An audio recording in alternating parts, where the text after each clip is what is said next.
We are located in the epicenter of the Cuban tobacco culture. The name of the region, it is Vuelta Abajo. It is Vuelta Abajo up to now is planning to plant this year around 16,000 hectares of tobacco. So we used to plant around 15,700, and then we are planning to plant to reach to the 17,000 this year, 2016. There are many reasons, or there are three main reasons, sorry, why Vuelta Abajo is so good to plant tobacco. First, the soil. We have a very special loose soil, sandy soil, that the pH is not so high, is neutral from 5 to 7, that the daylight temperatures on the season to grow tobacco are going to be from 24, 26, 28, and the night temperatures are going to be from 12, 14, 15, 16 Celsius. So that plus the experience of the people in the area makes Vuelta Abajo the best tobacco land of the country, and the best tobacco, the finest tobacco growing land In the world.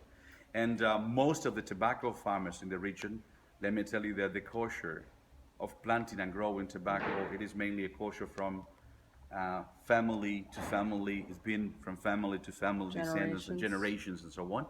And there is a lot of people with a lot of experience planting tobacco in the region. So we plant tobacco once in a year, from October to January. It is the time of planting tobacco, and from January until March, it is time of harvesting and recollecting tobacco. We grow tobacco, as I told you, once in a year, and we have, as I was saying before, two ways or two forms or two styles of growing tobacco: the shade grown and the sun grown. Shade grown is for the wrapper, and sun grown is for the filler. So the shade grown tobacco, once you cover it, it works like a filter of sunlight, because you cover it with some cheesecloth. And once you cover it, it filters the sunlight. They have less sun but more humidity. So the plants are going to be rich in the sunbeams, and they are going to be much taller. The leaves are going to be more elastic and pliable. Yeah, you can Yes, work with for them. the wrapper of the Yeah, cigar. yeah. And the sun-grown tobacco, it grows in the sun. It receives the sun directly. So it dries it out. Due to the photosynthesis process, they create like a self-defense. The nutrients they are going to use, it's like the sunbeams, they are going to convert it into hydrogen, oxygen, chlorine. So these toxic substances should be avoided later on in different fermentation processes we have to develop. So we grow them both. We recollect them from the fields. We do the recollection very meticulous. We do it 3 leaves every 5 days. And that's mainly after 40, 50 days we've planted tobacco. Of course, we have to work and cut the side shoots. 3 leaves. 3 leaves every 5 days. There's Wow. a media, 3, 4 leaves every 5 days. Well, the first recollection we do, it is 3 leaves, and then later 7 days, we do 3 more leaves. And then we start 3 every 5 days. The first recollection, the leaves are not so good. They are very tiny, but they are perfect for the minis. Some kind of cigar like which this. is made in Cuba, made with machine. And then later we start 3 every 5 days. The main reason why we do it like that, it is because in the same plant we have different classes of leaves, which according to its position in the plant, they will determine the flavor, the taste, and the aroma, also the intensity of a good cigar. Imagine that the upper leaves, sometimes we can find leaves which are called medio tiempo, middle time, translated literally. Medio tiempo, it's a very rare leaf to be found that intensifies the flavor of the cigar, and it's only found in one Cuban cigar brand. The size, Bejique 56, 54, and Bejique 52. So in these 3 sizes from Cohiba brand, we can find that leaf placed into the cigar. Later we have full flavor, which is going to be the leaf that gives strength to the cigar. Lower in the plant we find medium flavored, which is for the aroma. And in the bottom of the plant we can find light flavored, the one which are going to be used for helping the combustibility of a good cigar. Okay. So to help it to burn. To That's burn. why we use them as what we call the binder. So then we have shade grown tobacco, where you have 18 leaves in the plant, and then from the middle to the top, going higher, you find darker color wrappers, and from the middle to the bottom, lower, you find lighter color wrappers. As I've been explaining several times, the wrapper do not determine the flavor of the cigar, even though it contributes little to the flavor of the cigar, but it stands as an ultimate symbol of the cigar perfection. We recollect them, we transport it here, and then women are going to use a needle and a thread and they are going to stitch the leaves together in a sequence operation. As you can see, one to the left, one to the right, one to the left, one to the right. Always by the central nerve of the leaves. And in every pole like this, we have 120 leaves if it is shade-grown tobacco, or we can have 240 leaves if it is sun-grown tobacco. So for you to have a better idea, a woman can stitch and make like this every day, 40, 60, or even 100 poles a day. That will give you an idea that they can touch around 10 to 12,000 leaves while working here in the drying barn. Then the leaves are going to be placed to the top, and men are going to climb on the ladders.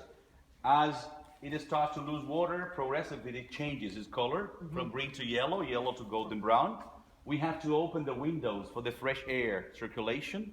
If it is too humid, and if it is too dry, we close it, and we can put water in the ground for them to absorb the humidity. And then inside here they can remain 45, 60 the leaves at the bottom, 60, 70 the leaves at the middle of the plant, and even longer the leaves at the top, which are thicker and richer in taste, in oils, and so on. So that's why the man should climb on those ladders and make a rotation of all this tobacco, top to the bottom, bottom to the top, to obtain a homogeneous drying at the end of 60, 75 days. We dry them all, they are ready, but not ready for smoking a cigar. So they need to go to several fermentation processes, some other activities. So we have to cut here. This should be a little bit wet, humid. If it doesn't rain, we have to put water in the ground. So when they get a little bit soft, we make bundles of 45, 50 leaves. And these bundles, we're going to stock them in a huge pile of tobacco that it can be 2 meters high. It can be 150 wide and 6 meters long. It's a huge pack of tobacco. There is no ventilation, and it looks like a huge stack of tobacco that we have to place a thermometer, a sword thermometer, to control the humidity and the temperature inside. They should never reach more than 35, 38 Celsius, never below 19 Celsius. And then it happens similar to what happens in a garden compost. Yeah. There is decomposing the bacteria, then you have the ammonia gets into a condensation process and the nicotine goes down. That process, we call it fermentation process. We name it fermentation. And we develop one fermentation, the farmer does, one fermentation that lasts 30, 45 days. So we pack tobacco and we sell it to the government. The government receives tobacco, open the packages, rehumidify tobacco, makes a pre-fermentation process, what we call second fermentation for 15 days. After they ferment tobacco, they transport it into a warehouse. It's a department, it's a place where women are selecting leaves according to size, color, and texture into 50 different categories to just select the best of them for a good cigar. Then almost half the leaves harvested are going to be used or classified for the use in Habanos. After you finish that classification, they go to a third fermentation process. They may reach even 90 to 120 days for the leaves of the top. The leaves of the middle, 45 to 60 days, and the leaves of the bottom at least 25 days, the third fermentation.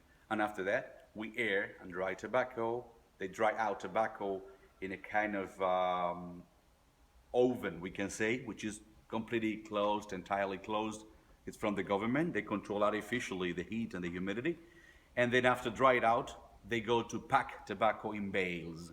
This bale can be made of the bark that loses the palm tree leaves for the wrapper, and the hessian bales for sun-grown tobacco, for the filler. So they write outside every detailed information in a piece of card, and like this, they will store it in a warehouse for minimum. The leaves of the top of the plant, 2 years. The leaves of the middle, 12 to 18 months, and the leaves of the bottom, minimum 9 months. The longer, the better. That's why there is a process we call extra aging process, that the leaves are going to lose tannin and they increase the level of sugar. And that will provide you and produce you a mellower, distinctly aromatic flavor in a cigar. In general, a good cigar takes more than 500 handmade operation from planting until smoking, a minimum 2 years before you smoke a good cigar. That's why it takes passion, time, Sure. and love. If not, you would never do it. And there's pride in the product. That's right. There is pride in the There's product. pride. If not, you would not. What's You the would not do point? it. Let's see, tobacco can be grown in Europe, all over the world. It will be too expensive because the handwork will be too expensive. And in Cuba, we do it handmade, but we feel the passion of it. Yes, you do it with pride. Yes, that's what we do. I can't even sew a button. Can you imagine me trying to sew these together? Yes. And that's a wrap. Osvaldo, that was amazing. Thank you. Thank you very much. Over and out.